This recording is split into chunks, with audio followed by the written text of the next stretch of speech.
Welcome back to the Encore Audio's YouTube channel. I'm Taper Dave, and this is my channel. You know, I have found a spindle full of sandy beach. It says Sandy B on it, but it is Sandy Beach. He passed some time ago. You can look down in the description. It gives a description of how and when he passed. He was at a step study, in his daily morning step study meeting, and reading the first step, and what a way to go. Anyways, I found a bunch of workshops and individual talks, the Brentwood meeting. It's my full collection. I hope you enjoy this talk. Have a good day if you want to. I really hope you do.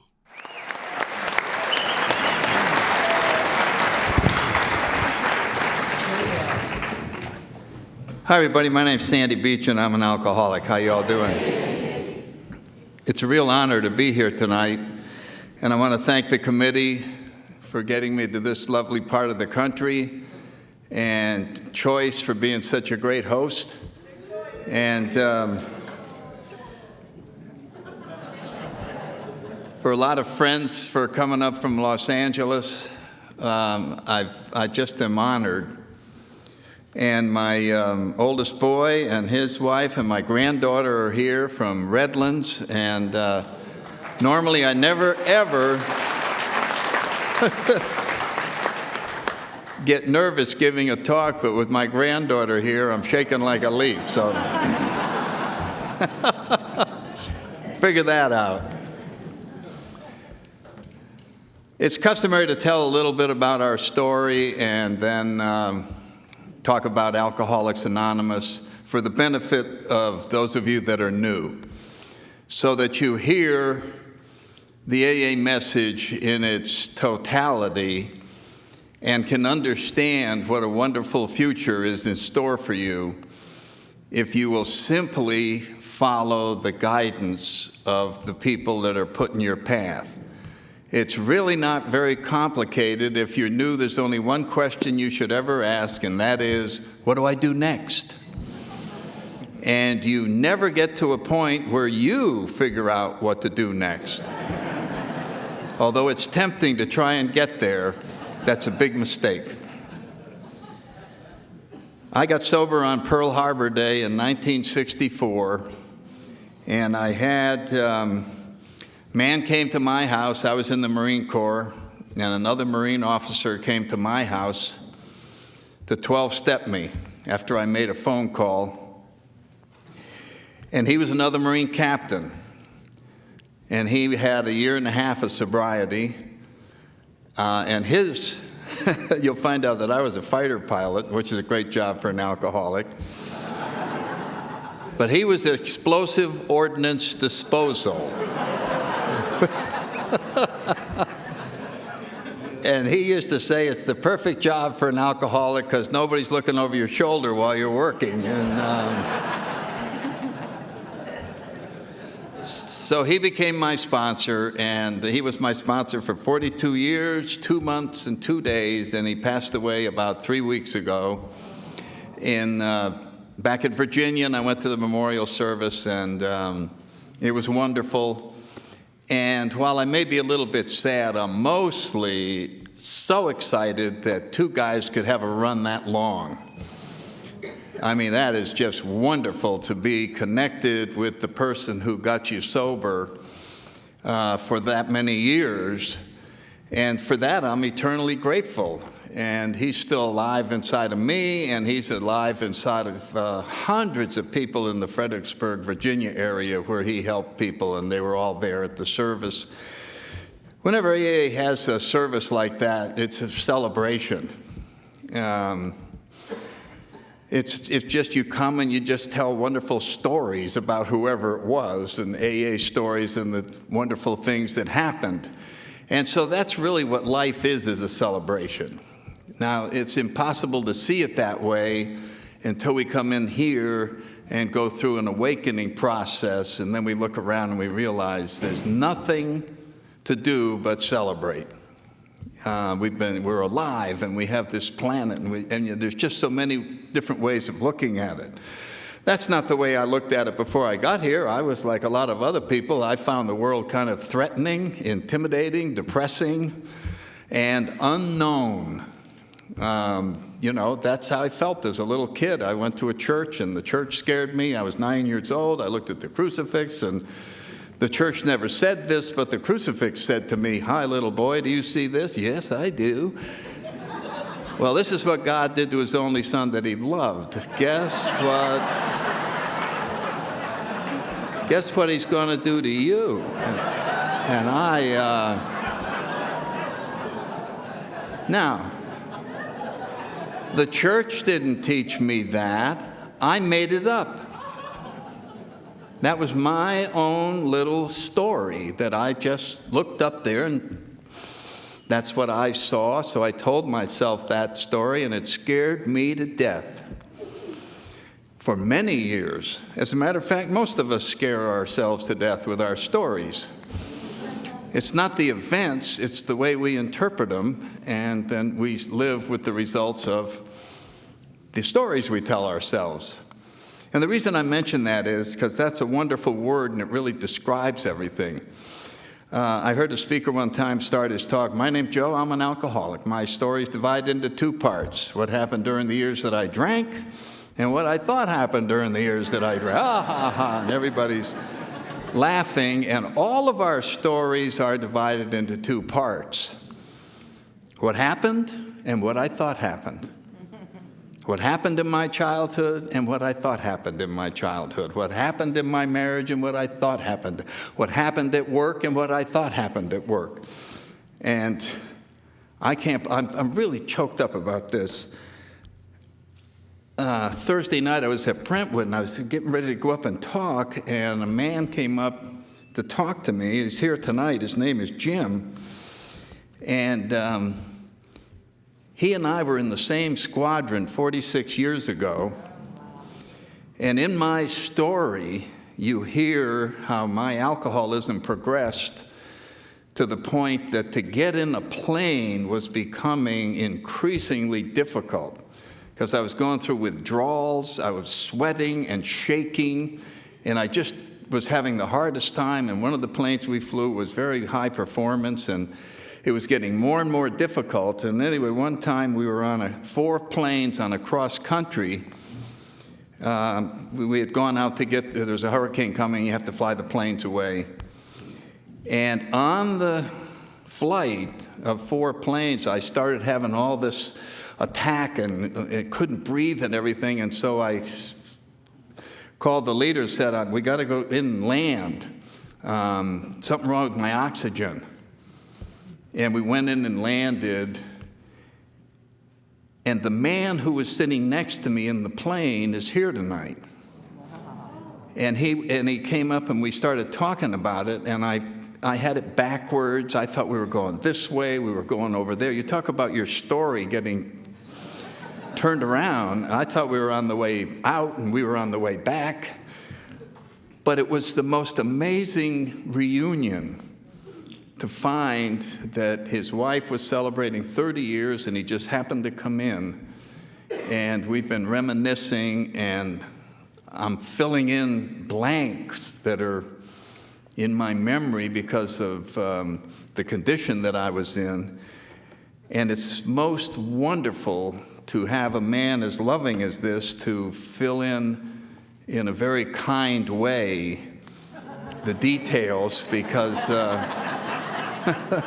it could be presented otherwise. So I'm very grateful for that. It's just overpoweringly exciting. So anyway, the reason I mention stories is that in our big book of Alcoholics Anonymous, when it says old ideas avail us nothing, that's precisely what they're talking about. They're talking about the story that each of us put together that's causing us so much discomfort that we think was caused by events. And the point that I want to make tonight is, and I'll try to fill it out a little bit later, is that if you were to listen to the talks I gave 30 years ago, and compare them to the talks I give today, I have a much better childhood than I used to have. Now, I want you to think about that. How could you now have a better childhood than you used to have? A childhood's a childhood. No, it isn't. It's a story about a childhood. And it can be changed. It can be understood. It can be spiritually seen in an entirely different way, and we can be set free of very painful old ideas, which was Chuck Chamberlain's message in A New Pair of Glasses. You can see everything different, and you will see that there aren't any problems. So very often when I'm sponsoring people and they come to me with a problem, my job is to convince them they don't have a problem. Now, do you understand the difference between solving a problem and reevaluating it? The first time I had that happen, I went to my sponsor. You remember when you're new. Bill, can I come over? Okay, what's the problem? The sky's falling again. The sky's falling. They hate me. I'm going to get fired. I got no money. All of those things. And when I got all through, he would say, okay, yeah, I hear that, but don't forget, you just got into AA. You've been in about 9 months. You got lots of new friends. Your life is turning around. Your health is coming back. Your children are starting to like you. And he got all through. And I said, well, if you look at it that way. So what did he do? Did he detail all these little things? No, he just caused me to look at it that way. And when you look at it that way, you go to bed happy. And when you make up a story how awful it is, you can't go to sleep. And so my little, I grew up, now I know none of this. Who knows anything about life? There's no class on life anywhere. So you have to do the best that you can.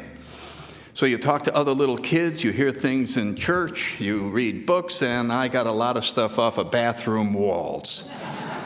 The great philosophers of the world write things in there, and of course you look at them, they terrify you a little bit, but on the other hand, what do you know? Could be true. But I'm not going to ask anybody, because then they'll know that I don't know, and I want to be cool, so I just, And we all run around pretending that we know what's going on and we're cool, and nobody knows anything.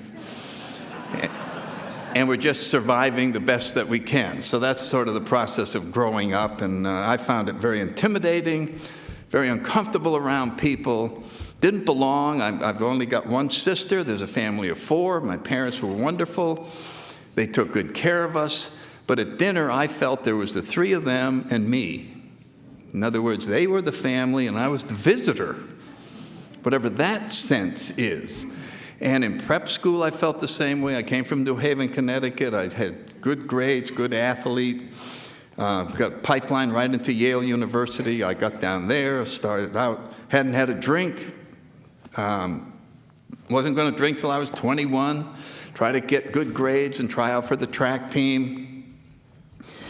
But I felt very intimidated by all the people that came to New Haven. Because I grew up there, I worked on the buildings, I was in construction, I did steeplejack work.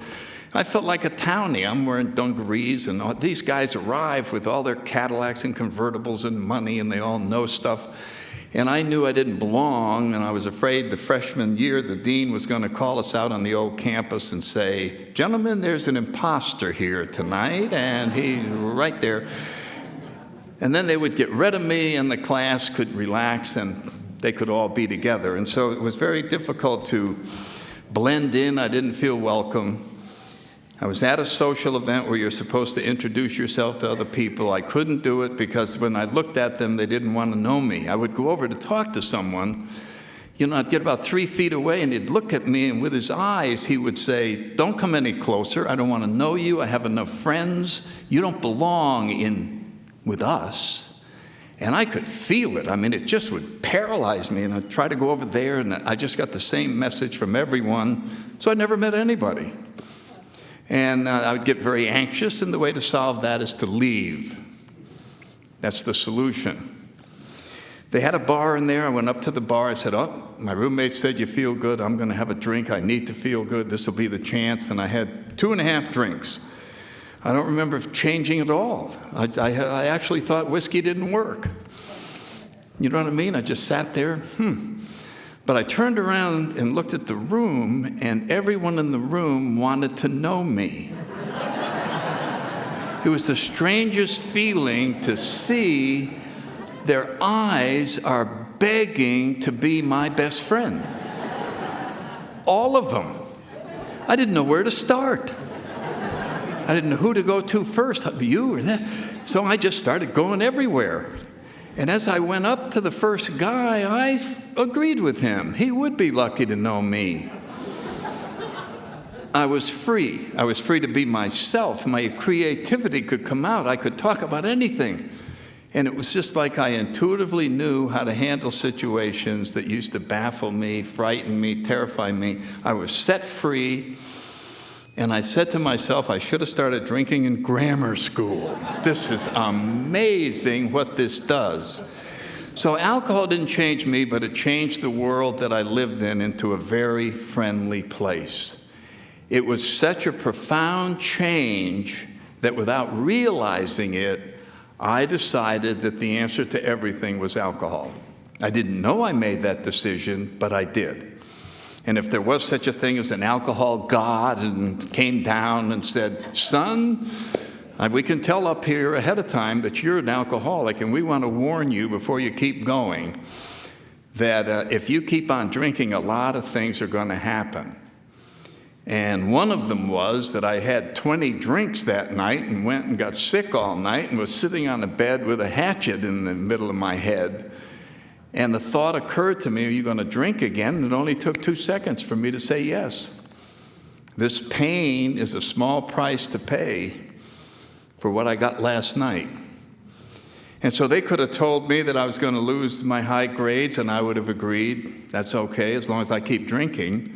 You're going to go to jail, you're going to lose your family, you may not graduate, you're going to get in fights, you get your teeth knocked out, and all these things are going to start happening. And as I would evaluate them, I'd go, well, it's worth it. Yeah, it'd be worth that. Yeah. Now, they don't do that. We don't get to do that when alcoholism starts, but that's the deal. Everybody in this room knows that that's the deal of being an alcoholic. You want to keep being an alcoholic? Okay, let's give up your car. All right, take my car. Are you sure you want to keep being an alcoholic? Yeah, I do. Okay, well, here goes your family. Oh, wow, okay. Are you sure? It's like, let's make a deal in reverse. You know what I mean? Are you willing to give this? Yes. Now, nobody's playing a game like that, but we are. I mean, the first time I got arrested and I'm in jail, when I saw people in jail, I said, that's terrible. That's the worst thing that could happen. When I was in there, I went, hey, I don't belong here. This is a mistake. But maybe someday I'll write a book, and now I'll have a jail chapter. So actually, there's some pluses in this. You see what I mean? I would just rationalize that this secretly was a plus to experience jail. So we got to experience a lot of things. Sorry to interrupt your viewing. Taper Dave here. Just wanted to take a second to ask you to like and subscribe to my channel. And let me know if you like what you're listening. I've got some very good talks here, and this one's a great one. Just curious, do you think this is better than Zoom? Tell me what you think. The Korean War was going on, the draft, everybody had to go in the military. I went in, joined the Marine Corps, the greatest organization in the world aside from AA, and I loved it. And I signed up for flight school. The war was over. I'm going into a fighter squadron, going overseas, got married. Chris was born, my oldest son, while we were at El Toro, we were getting the Marine fighter training, the fighter training squadron, and going overseas. And it started what appeared to be a wonderful career. And we had 6 children. I got transferred to forward air controller and a flight instructor, went through photo school, ended up in the squadron with Jim. as a captain, and on the outside you could say, look at this guy. Everything is going. He's a family, he's this, and popular. But alcoholism was reaching its crescendo. And on that flight with Jim, the flying portion of my story came to an end. And I went to evaluate what could have caused all these problems in the plane, and the board of flight surgeons studied me for 2 weeks. And they saw high blood pressure, trembling hands, reeking of alcohol, confused, disoriented. And they said, this is a clear case of a childhood fear of flying. And this man should no longer, and of course it just crushed me to lose that specialty. But I had a regular commission, I was making a career. So they had to give me a new specialty, and 3 months later, I waited around Cherry Point for about 2-3 months for a new set of orders to become an air traffic controller. And Choice knows a little bit about that.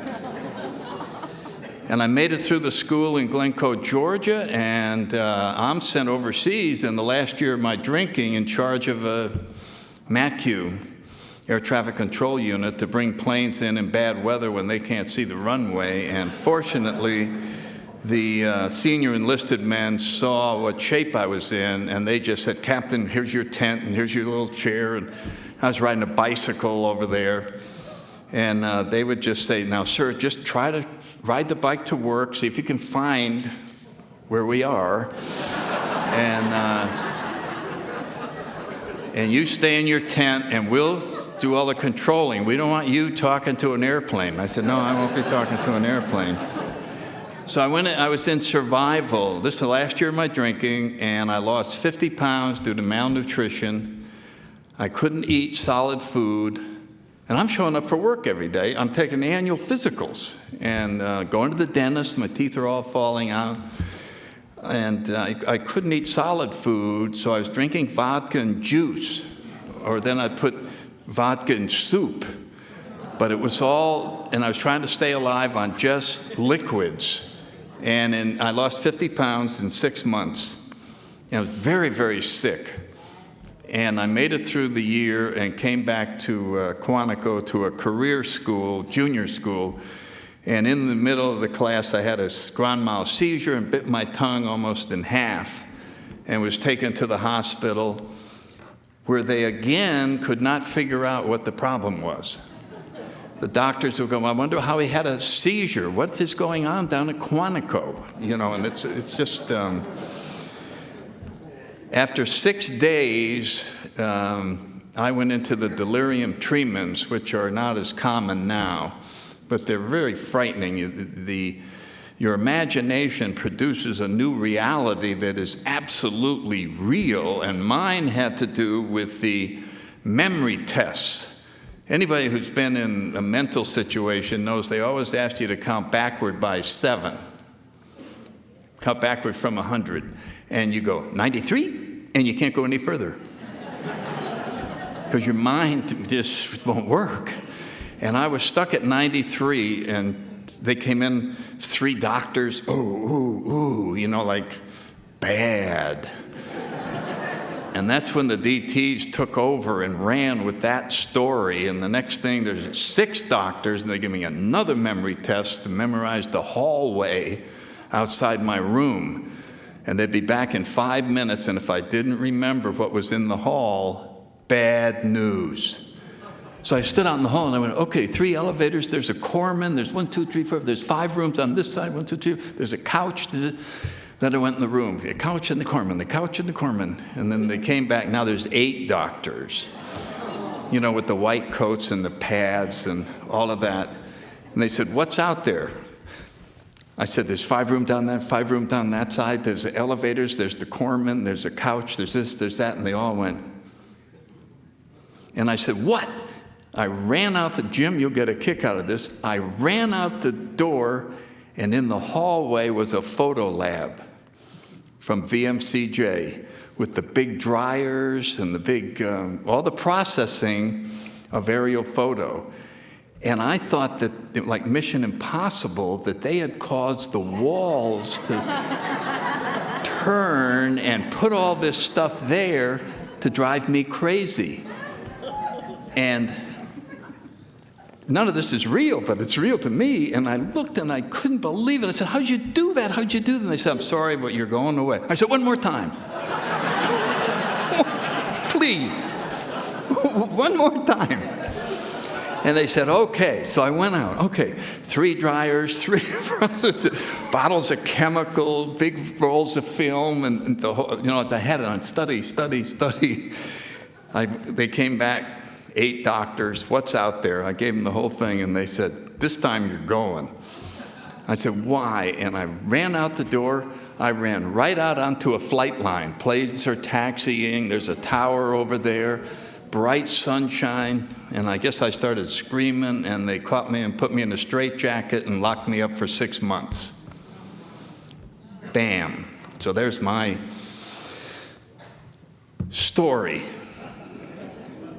And in that mental ward, an AA group came in, talked their way in. They felt they had no alcoholics because there was no diagnosis for alcoholism.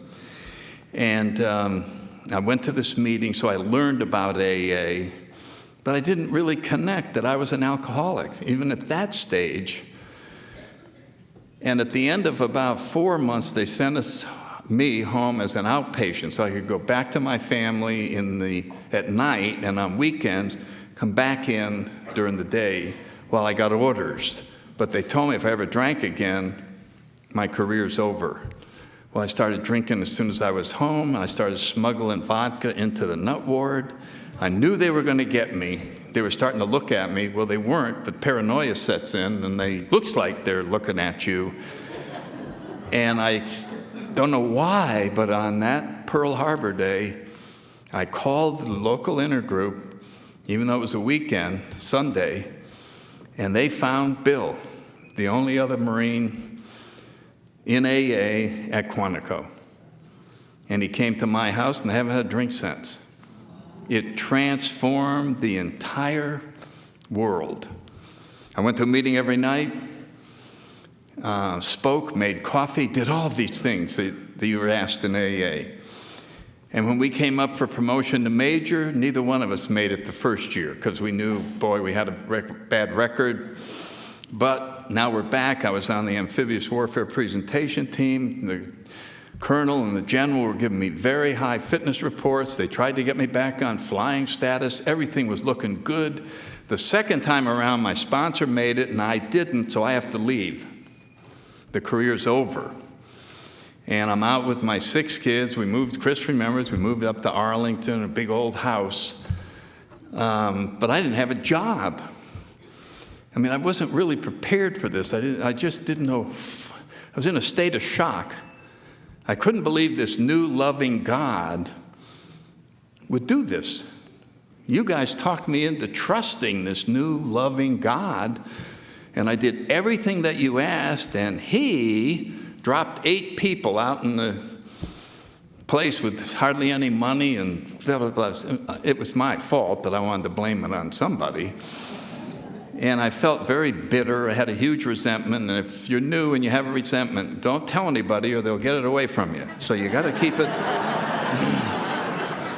You got to keep it at home and nurture it. And if they will leave you alone, you can take a resentment and fill up a room. You can't even stay in the same room. That resentment will be so big. And this was a big one. How could they do that to 8 people? This is just disgusting. And 3 months later, there was a story in the Washington Post, little 1-paragraph thing, and it said, amphibious warfare presentation team from Quantico killed in plane crash to Denver, and that whole unit was wiped out. And if I had had my way and life had been fair, I would have been promoted so that I could have been on that plane. And I remember reading that, and I went, oh, boy, that makes it different.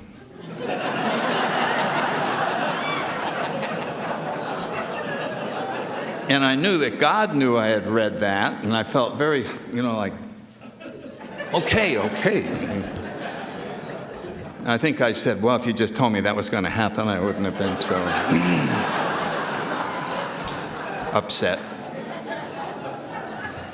So it was a big struggle for money. There was not a surplus of money, right, Chris? Man, we were right on the edge until I had 15 years sobriety. So I hate to tell new people that. They go, what? So if you're having financial problems and you want my sympathy, you have to have at least 16 years.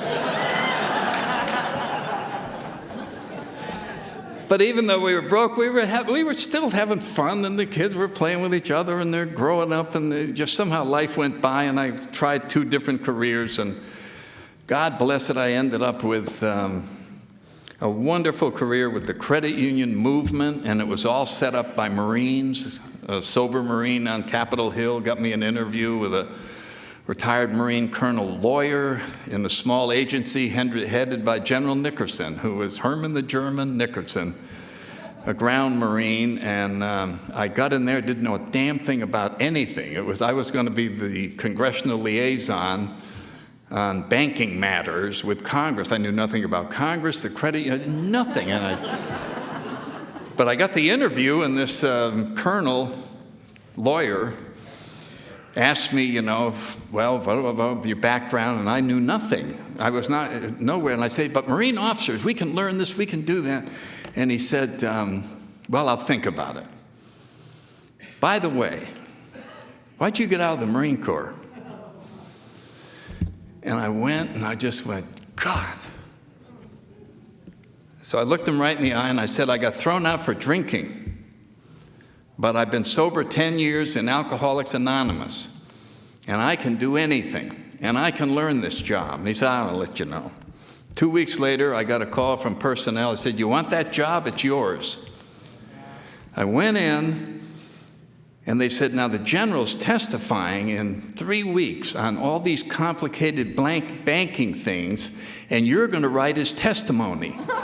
And I went, and he is mean. And that was the thing. And the young lawyers in the general, they were laughing. They said, because they were going to have to write it if I didn't. So I arrived there. There was a book on the history of the credit union movement, which is a very spiritual book. Trust me, it was started by a philanthropist who saw them in India, and he hired almost like a born-again lawyer to create all these laws around the country. And when you read the books, it was all about what the principles are and how you have to treat your fellow man, never let greed get in the way, et cetera, et cetera. I read the book 5 times. It made me feel like it was the big book or something. Now I picked up the stuff I was supposed to write about, applied the principles I just learned in that history book, and wrote. Well, based on that principle, we would be against that. And based on this, would be for it. And we really ought to go in this direction. I just, and turned it in. And the next day, his secretary came in. The general wants to see you. And the guys in the office go, oh, you're in for it now. And I went in there, and he said, did you write this? And I said, yes, sir, I did. He said, this is great. This is great. And that was what I was born to do. I had a wonderful career, 20 years, retired from there, been there 2 years. And the Marine colonel, lawyer, we became friends. I was about his age. And I was down at his house one day, and he said, did you ever wonder why I hired you? I said, yes, sir, I sure did. I sure did. He said, I just wondered what it would be like to work with someone that honest. That was it. That was it. He just wanted to know what would it be like. So anyway, I went on, and Chris's mother and I got divorced, but we're still really close. She's my favorite girlfriend of all. We met as young teenage or 20-year-old sweethearts, and things are fine. And I finally retired in Tampa, Florida, and love it. And I got lots of people I sponsor. I have a good life. I travel around. I go to AA a lot. And I get to tell people What'll happen if you stay sober? And what happens is there's a process that we have here that gradually replaces all of your old ideas with the most beautiful picture of the world, yourself, your own creator that you can imagine. And when this new picture finally materializes inside of you, you can hardly contain yourself at this new reality that you're looking at. Now, sometimes it isn't explained that way, and it looks like it's some sort of a tedious process of going through certain steps and inventorying and coming to believe and doing all these things. And it's very difficult to move from the material world that we were so stuck in into to the spiritual realm, which is what these principles are based on. And in a religion, they would give you the history and tell you who the God is and all of those things, and then they'd go, see, doesn't that, do you see that that's real, etc. AA doesn't operate that way. We're a spiritual program. And the main thing that AA is concerned with is results. And I remember my sponsor, after I'd been sober about 9 months, and I think I did this routine a couple nights ago, but it really hammers the point home as good as anything I've ever seen. He said, I'd like to talk to you about your spirituality. Will you be brutally honest with me? And I said, okay, I will. How much do you pray? I said, I don't pray. I don't believe in prayer. I think it's stupid. During the Lord's Prayer, I go,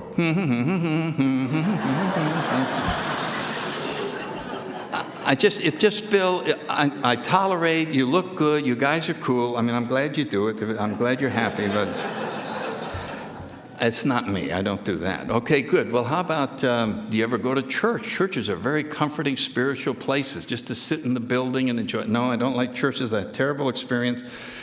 I don't even go in cathedrals in Europe. I go to the museums. I don't want anything to do with that. In other words, that stuff, it just looks weird. I don't want anything. How about meditation? Do you ever sit down, contemplate, step away from all of the... No, meditation, I see the people. They look like little wimpy, stupid guys, and they're just sitting there.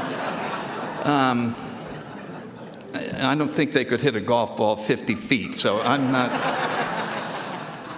That's out of the question. Well, what about spiritual books? The libraries are full of these wonderful writers. They can give you a whole new... No, I like history. I like sports. I like detectives. I love mafia. I like mafia. That's what I like. I don't like New Age. New Age is like, whoa. He said, okay, so 0000. One more question. How's it going?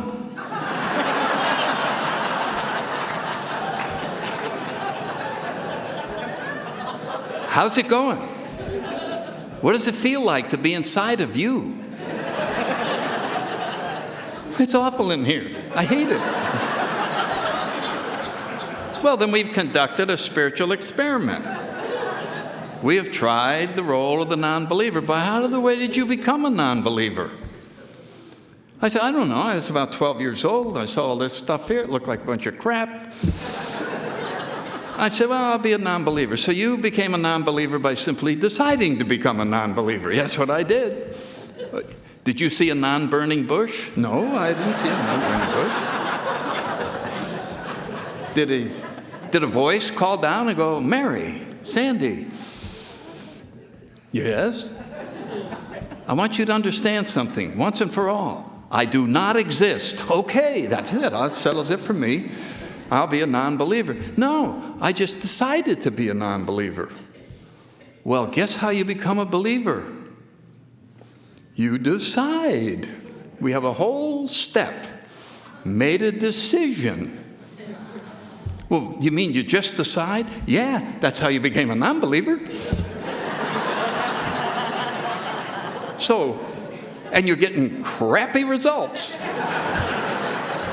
Why don't you try this side, and we'll conduct another spiritual experiment, and you report back the results you're getting. Is that a deal? Because the experiment's going to take place inside your head. Nobody can fix the results. You will report back if anything is happening. How about that for an open mind? He had me trapped. So I started doing the steps that I didn't believe in. No one can believe the steps ahead of time. In spiritual matters, you only see it after you do it. It is the question of action, and then you see what kind of results you get. AA meetings are big show and tell operations, and it's a program of attraction. It is not a program of education. It is not a self-help program. It is a God-help program. Our own Creator is what helps us. And so we make this wonderful transition based on results. That's why we have speaker meetings. And you can sit and go, okay, here's the results of spirituality. Hey, I'm happy. Hey, I'm happy. Hey, I'm happy. And we look and we go, we keep seeing happy people who tell a story, and they were in the same place I was. This man was in the same airplane with me. You follow what I'm saying? It is, we see the results. AA is a program of attraction. So if you're new, please do not try to overlook the results and get lost in the theory. And read this and go, oh, that wouldn't work, that wouldn't work. You don't know, you haven't tried it. And eventually we try this, and it starts to transform the world that we lived in. And it's very important to see the world differently. I am a big fan of Chuck Chamberlain. I'm trying to refine a men's retreat in Tampa based on his retreat. And it's a big challenge. It's a big challenge because he was trying to help us see that the only problem we have is our ego is separating us from our higher power, from our fellow man, and from ourselves. It is a feeling of conscious separation. And how can we see through that? And that's what the process of awakening is. That's what the process of our steps are. And so I'm very interested in that, and I'm having a lot of fun with it. And so I was thinking tonight, since everything is done by story, that I would tell my granddaughter a story about life and about the universe. And it's just a story, Zoe, okay? Do you like stories? Well, I'm going to tell you a story. And in this story, there's a creator of the whole universe. And for purposes of this story, he turned himself in to a man-like figure. And he's really big. And he's made out of 100% love. That's the only thing this creator is made out of.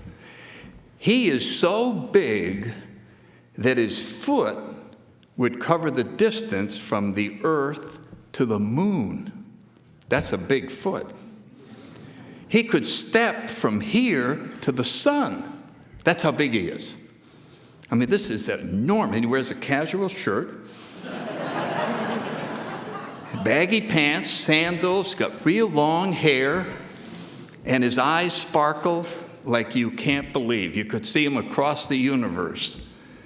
And he's made out of 100% love, and he has the most beautiful hair. This hair is gorgeous, and it's long, and it's perfect. His head is so big that there's 3 billion hairs on his head. Can you imagine that? There's one hair for every person on this planet. Isn't that a lot of hairs? And he loved his hair. He thought about them, and he says, I just love them. I love them. That's the greatest little hairs I got growing up there. I want to do something for them.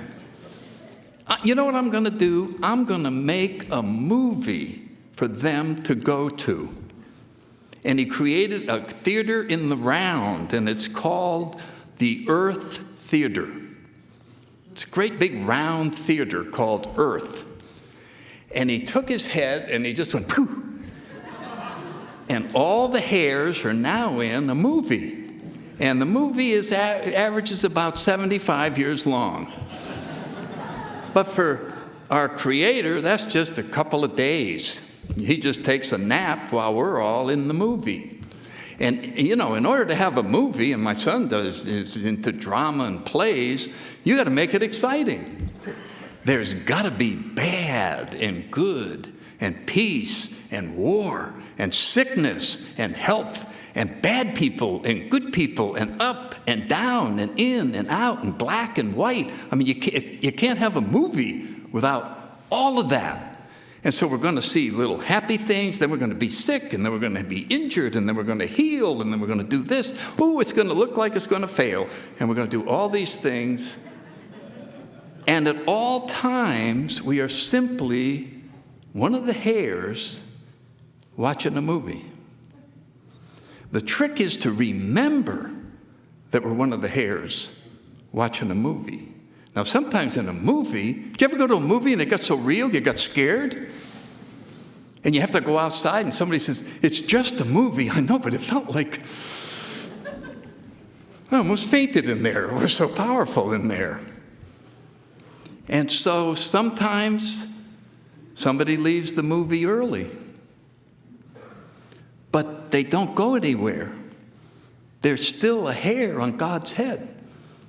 So we're either a hair on the head not watching a movie, or we're a hair on the head watching a movie. And so when somebody goes away, they just aren't watching the movie anymore. So there's nothing to worry about. We don't have to worry about dying because we were never born. We just went to a movie. And when the movie's over, we leave the movie and we're still a hair on God's head. The trick is to remember it's just a movie. It's just a movie. Now that's a story. That's the story about the whole universe. Now you can say, well, I don't know if that's a good story. Well, try it on. Try wearing that story. We say wear life like a loose garment. Shakespeare said, it's a stage and we're all actors on it. We play the game of life. We see wonderful illusionists who can cause us to believe anything. Our problem is we get trapped in our own story about what's going on, and we can't relax and just enjoy the movie. We don't need to editorialize on it. We don't need to be a movie critic. We just have to realize that we're here to enjoy the show. It takes a lot of the anxiety out of life to realize that's all that's happening. Now, my ego does not like that story at all and wants to replace it with the story where it is in charge. And I remember Chuck is trying to explain to us what the ego does. And I talked about this the other night, and I'm going to wrap up with this. And that is the line in the big book that says, God is everything or he's nothing. You remember that? He either is or he isn't. And then what does it say? What is our choice to be? You see what I'm saying? Are you going to choose that he's everything or that he's nothing? It is one of the free choices that we have. A lot of other choices we could say are caused by environment, hereditary, blah, blah, blah, blah. But the choice to choose God or not to choose God is a pretty free choice. And the results are so different depending on the choice. I think we got a great talk going on here. Thanks for watching the channel. Taper Dave here. Just curious. Do you think this is better than Zoom? Is he everything or nothing? So I tried. I liked that idea. I said, I'm going to choose that God's everything. And I remember just going, I like it. God's this microphone. He's that. God's there. God's there. Oh, you're all God. This is all God. That's all God. That's all God. That's all God. And I felt, wow, we're all just part of it. We're all just part of it. And then I got all through enjoying it. And I sat there and I went, I know that, but in all honesty, from where I sit, I seem to exist in addition to everything. Any of you ever feel that way? That somehow there's the whole universe and you. Now, how could you exist in addition to the whole universe? Can you figure, how could you do that? Wait a minute, this is everything. There's so much matter in the universe. That's it. That's a totality. But I exist in addition to all of that. How is that possible? Easy. You make up a story that you live in existence to everything. You follow what I'm saying? You live in addition to everything. And if we live in that story, it's very lonely, it's very frightening, there's no God, and it's not real. And that's why we are so frightened so much of the time. The bottom line of the program, if you're new, is letting go. That's the ultimate solution to everything. I use it on a weekly basis to remind myself, and I love movies. Chris and I just adore it. Thursday night's my movie night. And on Thursday night, I love popcorn. I don't rent movies. I want to go to the movie theater. And maybe a lot of you are like that. I'm like 14 years old. I'm going to the movies. And I'm going to get popcorn and a Coke, and I'm going to get there in time for the previews, and I'm in the middle. You like to watch movies? And so I buy my ticket, and this is what I do. I take the ticket. I go back out in the street. This one theater I go to, you can just walk, and you're right back in the street. And I look up, and I go, I'm going to be in the movie. Can you watch everything until I come back out? He says, I got it. Okay. Now you just watch the movie. That's it. You just watch the movie. And all the problems, what could be happening to them? I'm not doing anything with them. I'm just watching the movie. I'm going to tell you something. When you come out and ask to take them back, they're almost all fixed. Well, thank you. Do you understand what I'm talking about? It is the surrender that causes the freedom. Everything will transform as we surrender. So if you're new, let go and let God. Ask what you should do next, and enjoy the show. Thanks a lot.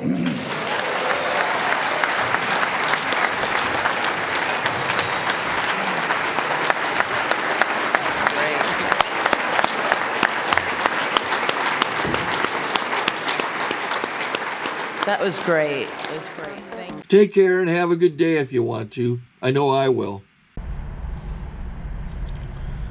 Okay, this is how I prepare my drone for launching. I like to do it inside the cab of my truck so I'm not standing outside in the weather. To install the joysticks for control, up and down, right and left, powered on. I have an Android phone that I use to connect it to the drone with. And it's actually controlled through the iPhone, through an app. Oops, wrong way. It's actually controlled through the iPhone, or through this Android phone, through the app. It's actually controlled through the Android phone, through an app, and you connect it through this short connection right here.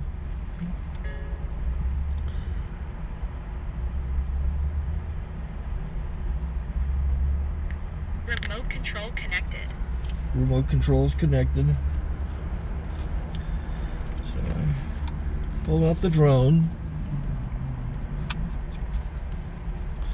I have to extend the legs. Long legs extended first, then the short legs. Remove the gimbal protector. Set that aside, then power it on one short burst, then one long burst. I lay it down. So I have to go to calibrate. So the drone's not connected yet. It shows shows you here as this drone gets disconnected, even though the remote's powered on. So the drone has to establish it's connected. So I go into the app to calibration mode. First I'll calibrate the remote controller. Start calibration. Out, in, oop, out, in, up, down, and then this little wheel is to control the gimbal. So it's calibrated. Go to gimbal calibration, start calibration, and then it calibrates the gimbal. I don't know if that shows up. The gimbal's moving all over the place. Changes, you can see it on the video. And I'm calibrated to take off. It's acquired 7 satellites at the moment. There are 26 satellites up in the sky, which it has to acquire before you can take off. So it's connected. It's got enough satellites. This is white. I can go to press this little arrow button, swipe right to take off, and it would start the motors if I slid this to the right. But I'll wait till I get outside. Don't want to do it inside.